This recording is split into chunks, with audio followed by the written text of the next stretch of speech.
guys, so yung bagong update kay Joros Flores kay suggest ka, so panoorin natin. Niniwalaan nilang bantay ng ilog ang lolo ni Ivan na di umano personal pang nakainkwentro ang nilalang. Nakita niya yung sirena umuupo sa bato. Nakipagkaibigan siya sa sirena na yon. Di umano, dinala pangaraw nito ang kanyang lolo sa kaharian nila sa ilalim ng ilog. Pag sumisid sa ilalim, binubuksan siya doon, tapos naghingi siya ng isda doon. Mabait naman daw.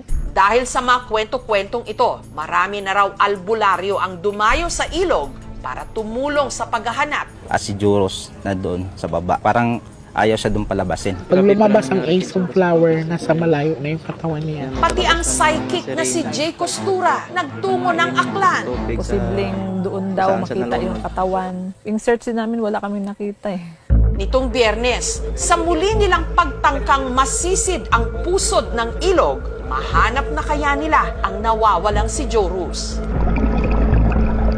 May napansin po kami na curve doon sa ilalim ng tubig. Malakas po yung current. May butas po siya. At may lumutang ding video na nakuhanan daw ang sinasabing kakatuwang nilalang. Titigang mabuti. Ano ito? Parang babae na mahaba ang buhok. Parang bantay sila sa tubig. Samantala, may isa pang anggulong tinitignan ang taong bayan. Baka pinatay yan, tapos nilibing nila.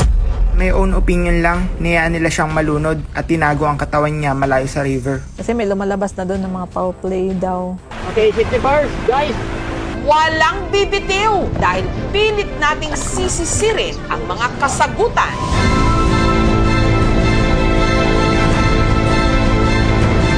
Sa aming pagbabalik. Prayer for Joros Flores, guys.